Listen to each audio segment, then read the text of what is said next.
தினதேவ ஆசீர்வாதம். கர்த்தர் உனக்கு முன்பாகச் செல்கிறார். உபாகமம் 31:8 சொல்லியபடி கர்த்தர் தாமே உனக்கு முன்பாகப் போகிறவர்.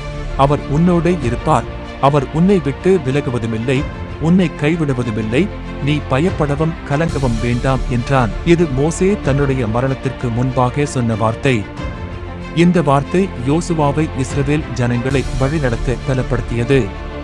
கர்த்தர் இஸ்ரவேல் ஜனங்களோடு இருக்கிறார் என்பதை மோசே உறுதிப்படுத்துகிறார். உபாகமம் 31:3 சொல்லியபடி கர்த்தர் உனக்கு முன்பாக கடந்து போவார். உபாகமம் 31:9 சொல்லியபடி கர்த்தர் உன்னோடு கூட வருகிறார். பிரியமானவர்களே, கர்த்தர் இன்றைக்கு உங்களுக்கு சொல்லும் வார்த்தையும் இதுதான். கர்த்தர் உங்களுக்கு முன்பாக கடந்து செல்கிறார். ஏசாயா 45:2 சொல்லியபடி நீ பயப்படாதே, நான் உனக்கு முன்னே போய் கோணலானவைகளை செவ்வையாக்குவேன். உபாகமம் 1:32-33 சொல்லியபடி உங்கள் தேவனாகிய கர்த்தர் நீங்கள் பாளையமிறங்கத்தக்க இடத்தை பார்க்கவும், நீங்கள் போக வேண்டிய வழியை உங்களுக்கு காட்டவும், இரவில் அக்கினியிலும் பகலில் மேகத்திலும் உங்களுக்கு முன் சென்றாரே. இப்படி இருந்தும் இந்த காரியத்தில் நீங்கள் அவரை விசுவாசியாமற் போனீர்கள். இயேசு கிறிஸ்து நல்ல மேய்ப்பன்.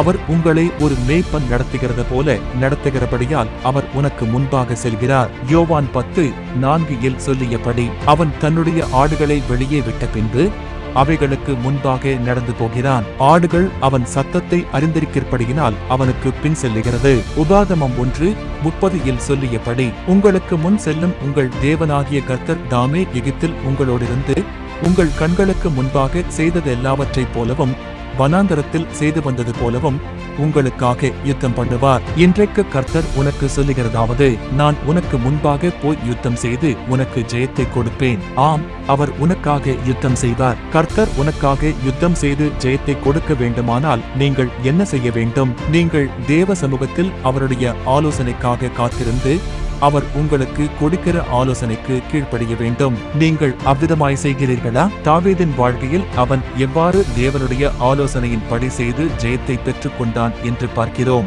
ஒருமுறை அவன் பெலிஸ்தியரோடு யுத்தம் செய்த போது தேவனுடைய ஆலோசனையின் படி நேராக போய் யுத்தம் செய்தான். மற்றொரு முறை அவர்கள் யுத்தத்திற்கு வந்தபோது முன் செய்தது போல செய்யாமல் தேவனுடைய ஆலோசனைக்கு காத்திருந்தான். 2 சாமுவேல் 5:23-24 சொல்லியபடி முசுக்கட்டை செடிகளின் நுனிகளிலே செல்லுகிற இரைச்சலை நீ கேட்கும் போது சீக்கிரமாய் எழும்பிப்போ. அப்பொழுது பெலிஸ்தரின் பாளையத்தை முறிய அடிக்க கர்த்தர் உனக்கு முன்பாக புறப்பட்டிருப்பார் என்றார். கர்த்தர் தாவீதுக்கு கட்டளையிட்ட பிரகாரம் அவன் செய்து பெலிஸ்தரை கேபா துவக்கி கேசேர் எல்லை மட்டும் முறிய அடித்தான். தாவீதைப் போல உங்கள் பிரச்சனைகளுக்கு எப்படி தீர்வை காணப்போகிறீர்கள் என்று தேவனுடைய ஆலோசனைக்காக காத்திருங்கள். அவர் சொல்லுகிறபடி செய்யுங்கள். அப்படி செய்தால் நிச்சயமாக ஜெயம் உண்டு.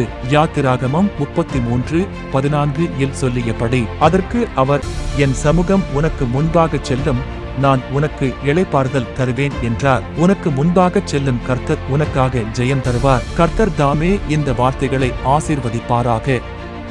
ஆமென்.